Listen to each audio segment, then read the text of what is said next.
Essa 11ª paraxá, ela vai de Gênesis capítulo 44, verso 18, até Gênesis capítulo 47, versos 27. E nós costumamos dizer, né, que essa paraxá é boa, aquela também, mas hoje o Senhor me fez pensar sobre muitas coisas que realmente falaram muito ao meu coração, amém? Aleluia! Essa paraxá é uma paraxá muito forte. É o tipo de paraxá, né, que para aqueles que gostam de emoção, ela tem muita emoção. Essa paraxá tem choro, essa paraxá tem, digamos assim, surpresas. Essa paraxá tem avivamento, porque a Bíblia fala que Jacó, ele volta ali a se alegrar porque ele descobre que o seu filho está vivo. Essa paraxá tem a promessa de Deus se cumprindo, e essa paraxá nos mostra o quanto Deus é poderoso. E o Senhor falou algo essa semana comigo que eu quero compartilhar com vocês, amém? Aleluia! Vocês estão aí, aleluia? Queridos, a palavra do Senhor fala assim que Deus, Ele é bom, Ele é fiel e Ele é poderoso. E quando nós lemos a história de José, a gente fica surpreso, é uma história maravilhosa, não é? José é vendido, José é tentado, José é preso, José agora é o governador. Que história fascinante. Mas o que o Senhor me fez pensar esta semana não é apenas na história de José, falando de José. O Senhor me fez pensar essa semana na história como um todo, porque na realidade essa história é como um todo, não é verdade? Ela não começa em José. E eu quero te fazer lembrar um pouquinho dessa história. Dentro do que eu estava conversando essa semana com o pastor Jimson, há mais ou menos 190 anos antes dessa história aqui chegar, Deus visita um homem chamado Abraão, aleluia, nosso pai na fé. E aí Deus chega para Abraão e fala o que? Abraão, eu farei de você uma grande... E aí Abraão olha para si, olha para Sara e percebe, poxa, como serei uma grande nação se eu não tenho filhos? E aí a Bíblia fala que Deus visita Abraão de novo e diz para ele assim, eu vou fazer de você uma grande nação. E aí conhecemos a história, com 100 anos Abraão se torna pai, aleluia. E aí a gente olha e fala, como assim uma grande nação com um filho só? Deus havia falado para ele assim, como as estrelas do céu e como a areia da terra, assim farei a sua descendência. E aí começa a história. Abraão então tem o seu filho Isaque. Deus visita Abraão de novo e fala, Abraão, eu quero que você sacrifique Isaque para mim. A Bíblia fala que Abraão, sem pestanejar, pega Isaque, pega ali a lenha, pega o seu filho e fala assim, vamos subir porque nós vamos adorar ao Senhor. E os dois subindo, e quando chega lá em cima, Isaque pergunta, pai, eu estou vendo o cutelo, eu estou vendo a lenha, mas cadê o cordeiro? E a Bíblia fala que Abraão diz para Isaque assim, o Senhor mandou sacrificar você. Aí Isaque fala assim, Senhor, meu pai, eis-me aqui. E quando Abraão ia dar cabo da vida de Isaque, a Bíblia fala que o anjo, não faça isso, porque agora eu vi que você é um homem de Deus e realmente me ama. E aí a Bíblia fala que apareceu um cordeiro ali, sacrificou, Isaque ficou vivo, aleluia. Isaque então cresce, a sua mãe Sara falece, e a Bíblia fala que Abraão vira para o seu servo e fala assim, vá até a casa de meus parentes e traga uma esposa para o meu filho. Aí a Bíblia fala que o servo foi lá, aquela história que nós conhecemos, conheceu Rebeca. Rebeca, uma mulher de Deus, veio, se casou ali com Isaque. E Isaque, um homem de Deus, também orou 20 anos para que a sua esposa tivesse um filho. E aí nessa oração, a Bíblia diz que 20 anos depois, ela gera dois filhos, duas crianças, Jacó e Esaú. E aí a Bíblia fala que crescem os dois meninos, Esaú, o homem do campo, Jacó, o homem mais caseiro. E a Bíblia fala que o desenrolar de toda essa história é chegado ao fim ali da vida de Isaque. E a Bíblia fala que Isaque diz assim para Esaú, Esaú, meu filho, eu quero te abençoar. Vá, prepare um guisado para mim, para o seu pai, como você sabe, porque eu em breve vou morrer, mas eu quero te dar a bênção. E a Bíblia fala que Esaú fala o seguinte, tá bom pai, estou indo. Mas aí Rebeca ouve isso e fala assim, Jacó, o seu pai vai dar a bênção para o seu irmão. Então é necessário que você se traje como ele, vista as roupas dele Porque eu vou preparar um guisado e nós vamos enganar o seu pai para que a bênção recaia sobre você. E aqui eu quero parar para pensar um pouco sobre essa história, porque a Bíblia diz assim que Deus falou com Isaac, é o seguinte: Isaac, o menor será mais bem sucedido que o maior. O mais novo vai ser maior do que o mais velho. E eu não sei como Deus faria aqui, mas Deus de uma certa forma ia fazer talvez como fez lá com Jacó. A Bíblia fala que Jacó trocou as mãos, né, na hora de abençoar os filhos de José, mas propositalmente, porque ele disse assim, ó, o menor vai ser maior do que o outro, o mais velho. Eu não sei o que Deus faria, mas enfim, Jacó foi lá, mentiu para o pai, se passou por Esaú, Isaac o abençoou. E aí a Bíblia fala que Esaú fica nervoso, e conhecemos a história que Esaú precisa ir para a casa de seus parentes. E a Bíblia fala que Jacó, ele precisa ir para a casa dos seus parentes, porque Esaú agora queria matar ele. E aí a Bíblia fala que lá vai Jacó para a casa do seu tio Ló, para a casa do seu tio. E aí a Bíblia fala ali que ali Jacó se apaixona por uma mulher, e ele diz assim para o seu tio Labão: ó, eu vou trabalhar 7 anos pela minha esposa, para Raquel, para uma mulher que eu me apaixonei. E Labão vira para ele e fala assim: beleza, 7 anos por ela? Pode ser. E ele trabalha 7 anos, e quando ele termina os 7 anos, ele fala assim: ó, agora me dá a minha esposa, porque eu já trabalhei 7 anos. A Bíblia fala que vai lá, faz aquela festa de casamento, aquela coisa toda. E quando Jacó entra para se deitar, ao acordar ele desperta e vê que ele não se casou com Raquel, mas ele se casou com Lia. E aí ele chega para o seu sogro e fala assim: como assim? Nós não combinamos uma coisa e você fez outra? Aí Labão vira para ele e fala assim: não, mas aqui não é assim. A gente não dá a mais nova antes da mais velha. Depois, né, que você se casou com Lia, deixe passar o tempo aí da lua de mel e eu vou te dar Raquel. E aí Jacó diz o seguinte: tá bom, então eu vou trabalhar mais 7 anos por ela. E aí ele se casa também com Raquel, trabalha, e aí nós conhecemos a história. Raquel, Lia e as suas servas vão ali e dão a Jacó filhos. Isso é tremendo porque José e Benjamim são os filhos de Jacó com a mulher que ele amava. E ele deixa isso bem claro. Jacó, ele não esconde isso dos seus outros filhos, ele não esconde isso de Lia, ele não esconde das suas outras servas. Ele deixa muito bem claro que José e Benjamim são filhos prediletos. E aí nós conhecemos a história, que a Bíblia diz que um dia José estava na sua casa e José tem um sonho. Na realidade José teve uma visão, e aí ele chega na sua casa e fala: eu tive a seguinte visão. Qual visão, José? Eu sonhei que o sol e a lua, eu sonhei que eu era um feixe, os outros feixes se dobravam.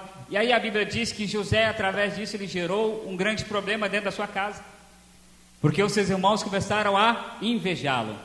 E aí essa semana eu parei para pensar o seguinte: e se José não tivesse aberto a sua boca? Não, é sério isso. Como que seria essa história?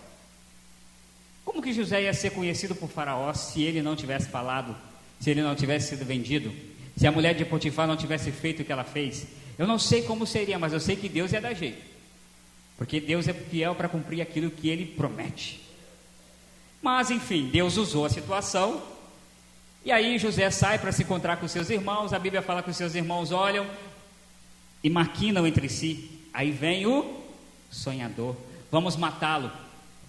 Mas aí se levanta dos irmãos de José e fala assim: não vamos dar cabo da vida dele, vamos vendê-lo, vamos contar uma historinha para o nosso pai, a gente vende ele, pronto, a gente não tira a vida dele, fica tudo certo.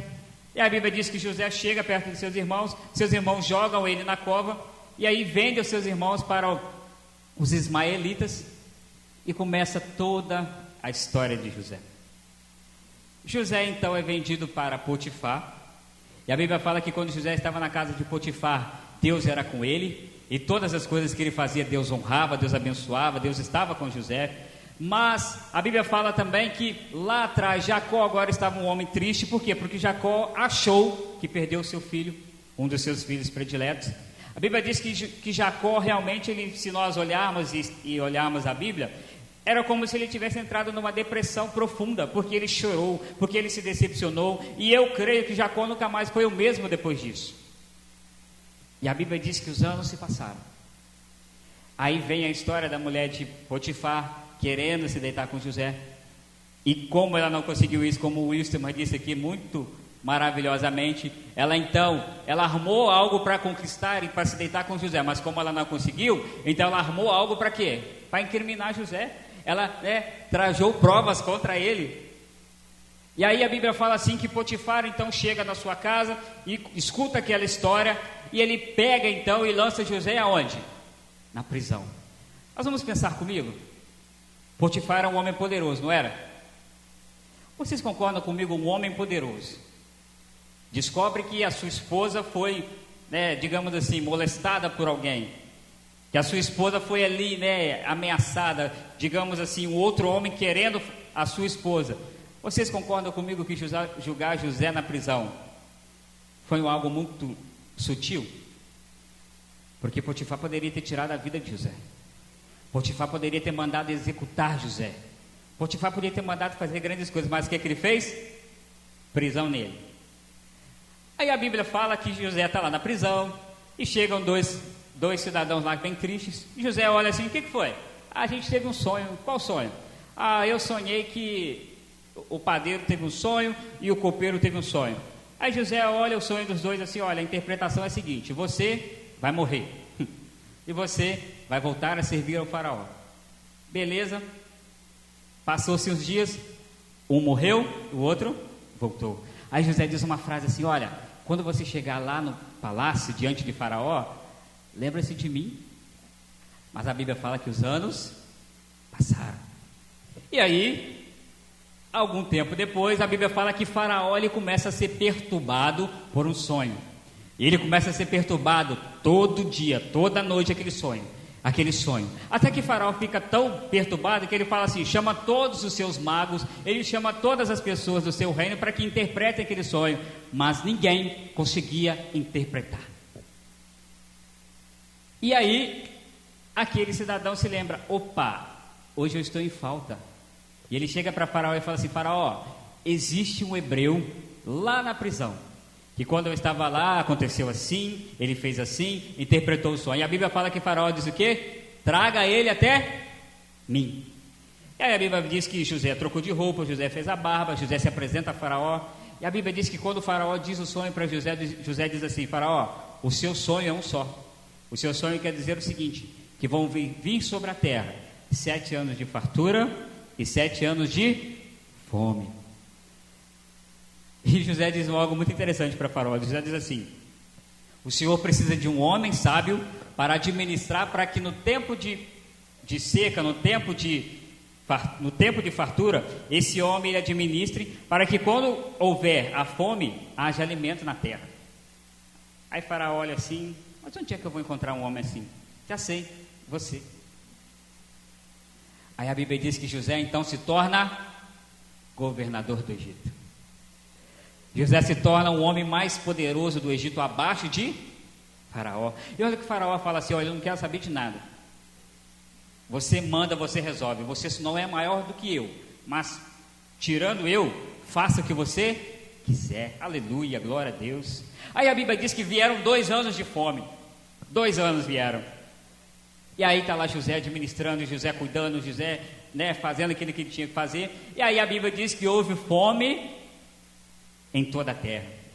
E a Bíblia fala que Jacó descobriu que no Egito havia comida.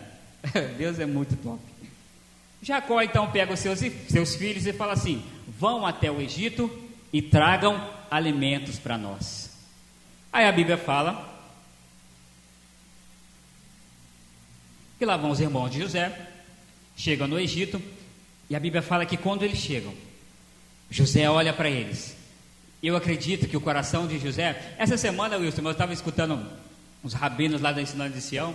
Eu achei algo muito interessante, que eles disseram o seguinte: que a Bíblia é para ser lida, queridos, e realmente não como um conto de carochinha, mas a Bíblia é uma história viva. E quando nós lemos aqui, a gente tem que sentir realmente a emoção que está aqui na Bíblia, para a gente realmente ver como Deus é poderoso.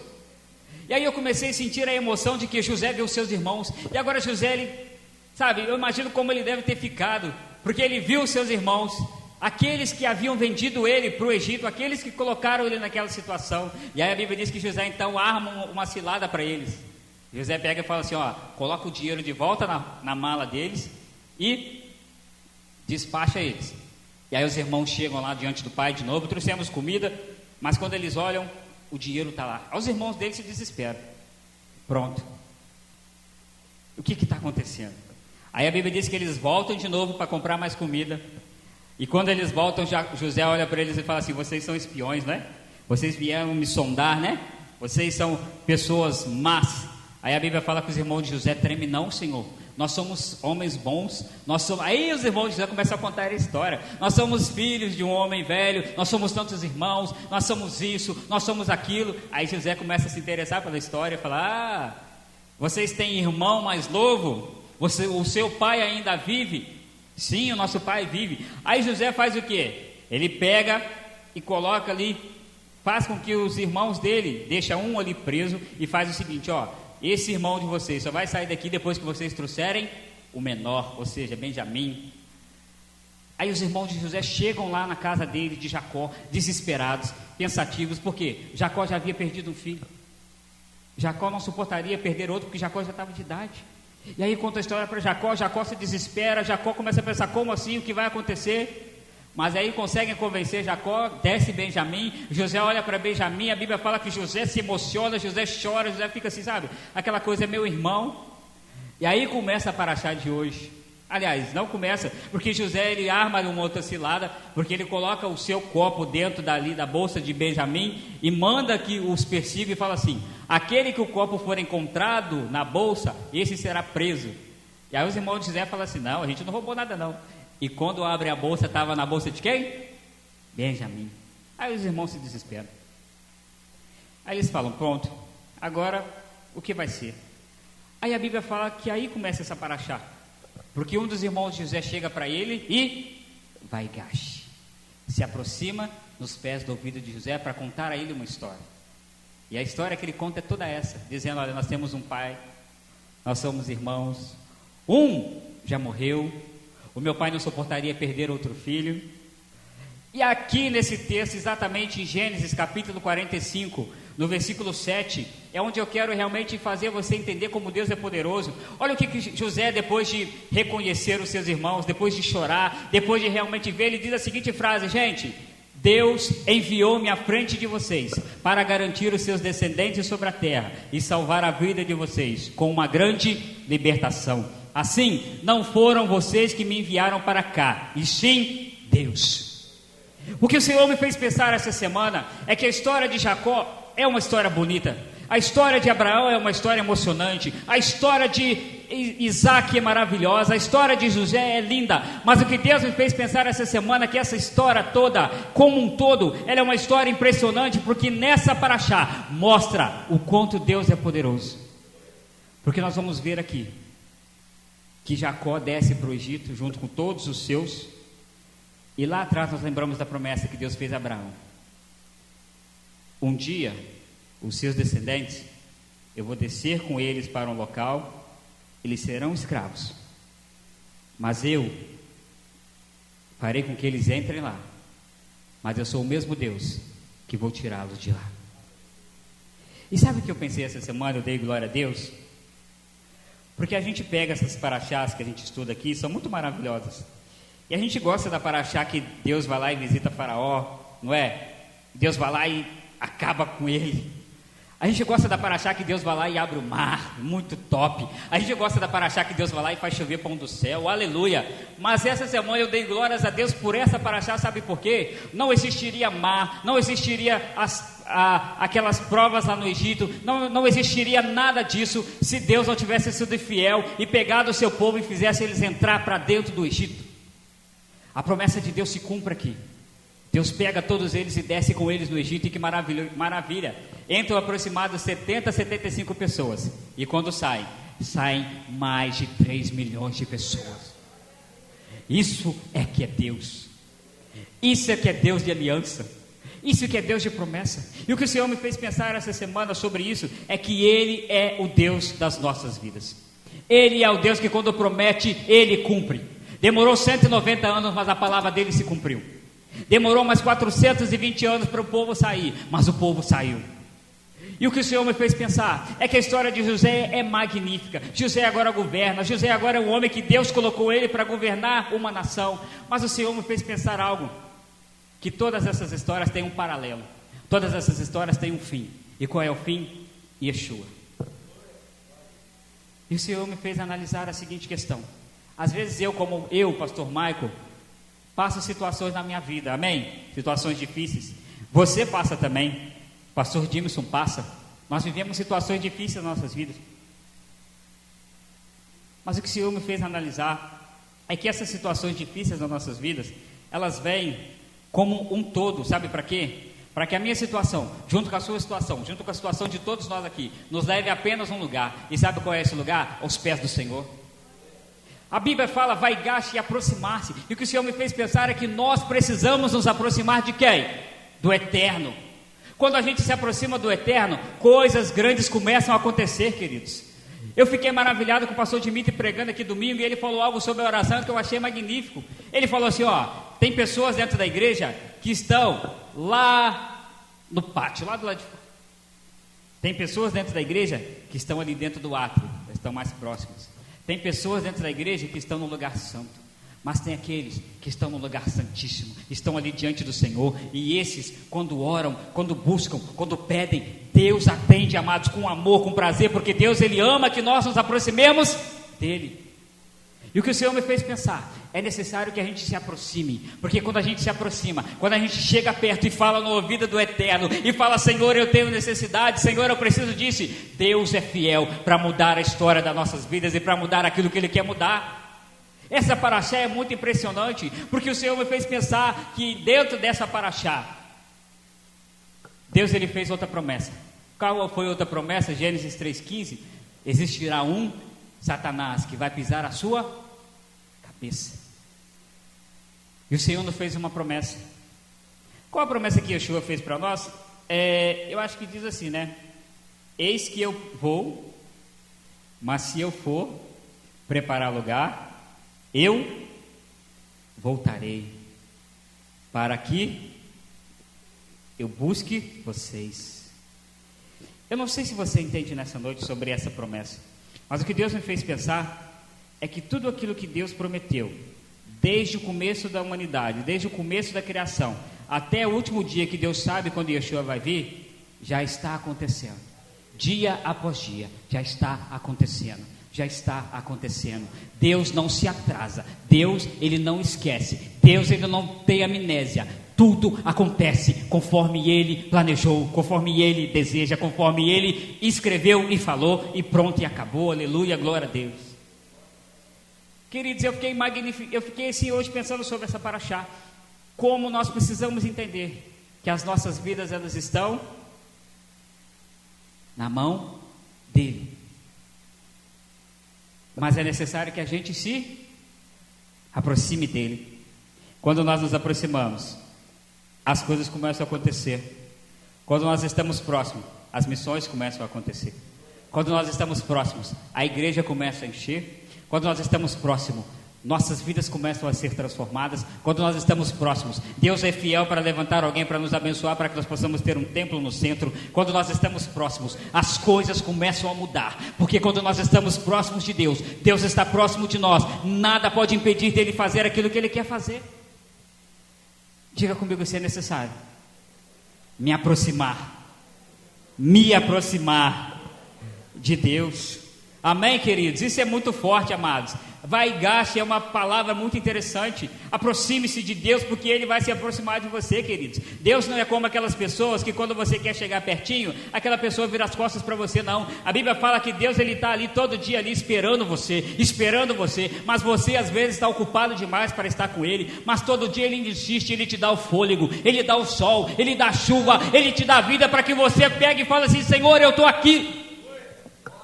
Deus deseja você.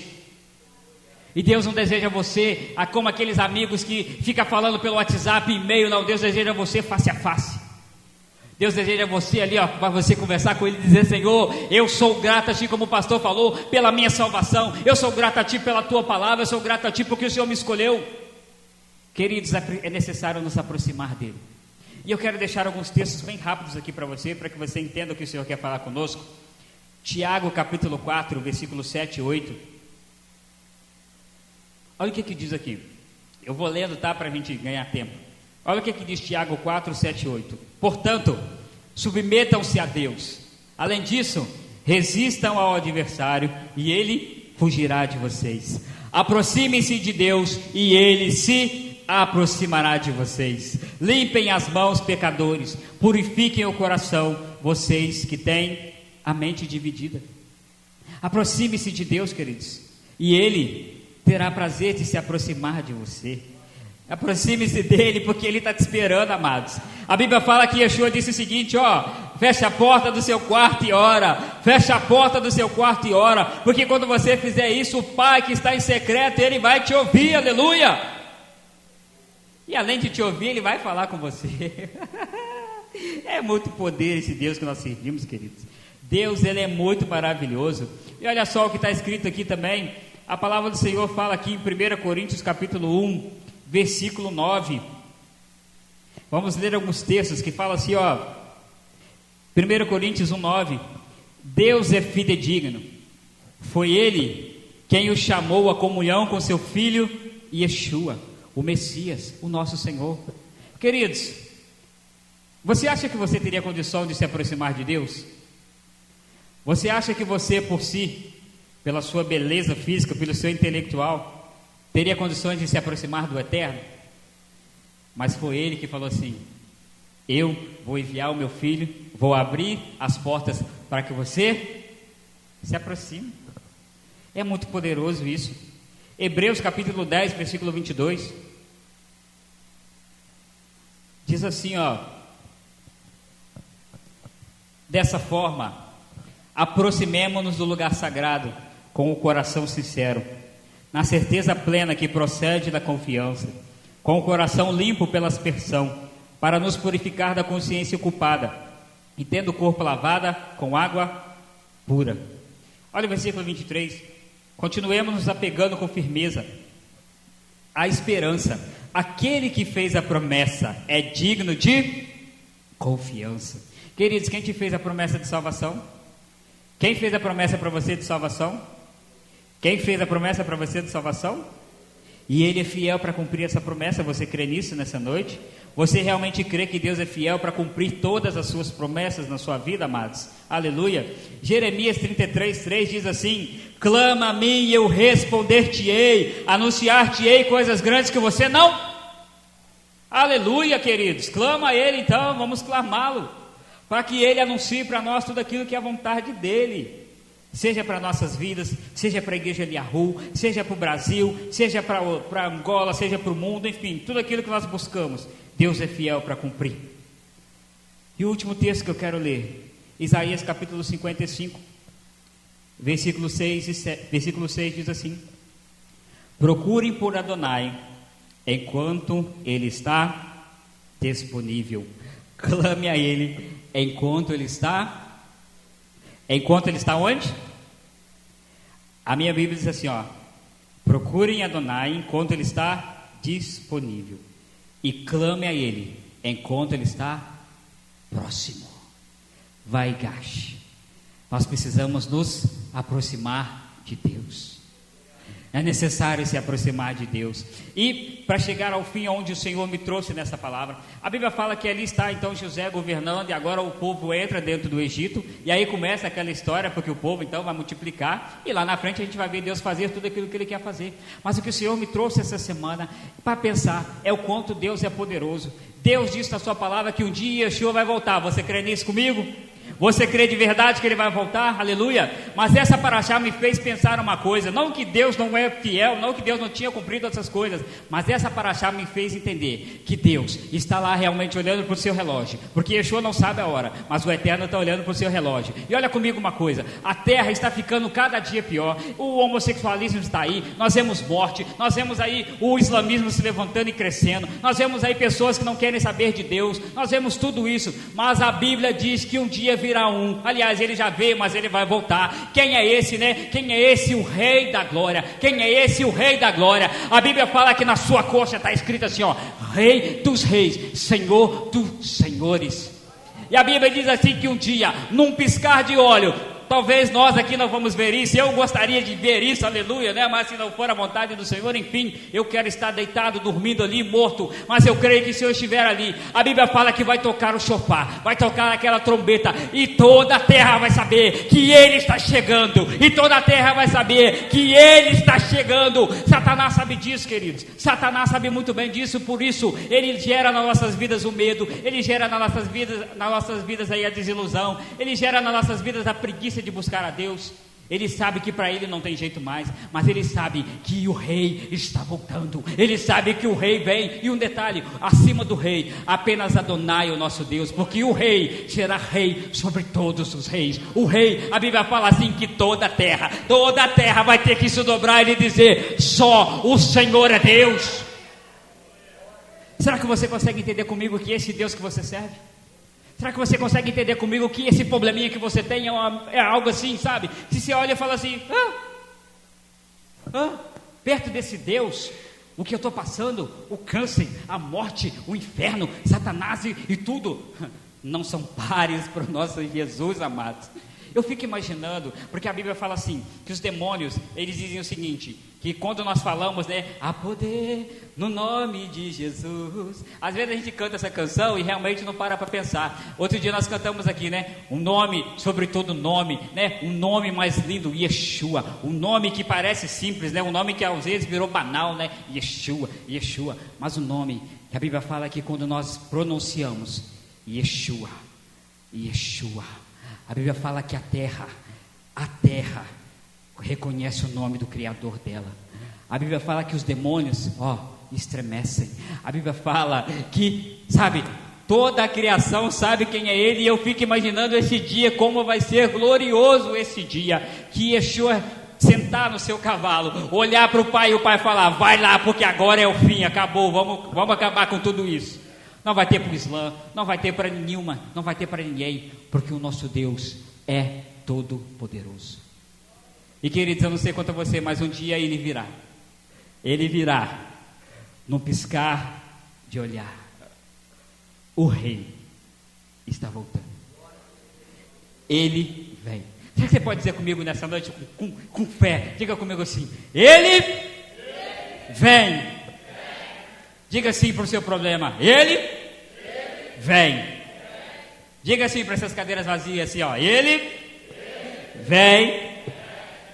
Diga assim para as potestades que estão lá na África lá, e acham que vão fazer algo com o nosso pastor. Diga assim: Ele vem. Diga assim para você mesmo nessa noite. Diga assim: Ele vem. Você crê nisso, queridos, nessa noite? Ele virá, amém? Ele está voltando. Aleluia.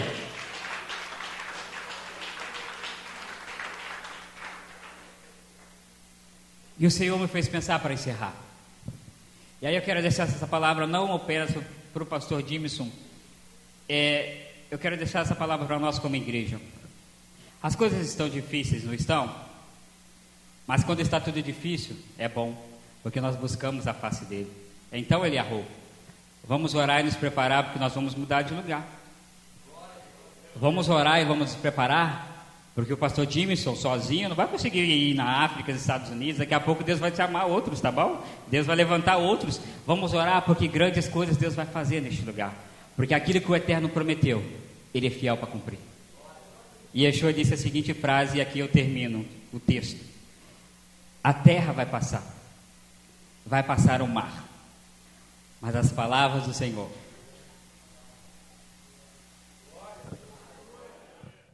ירושלים של זהב ושל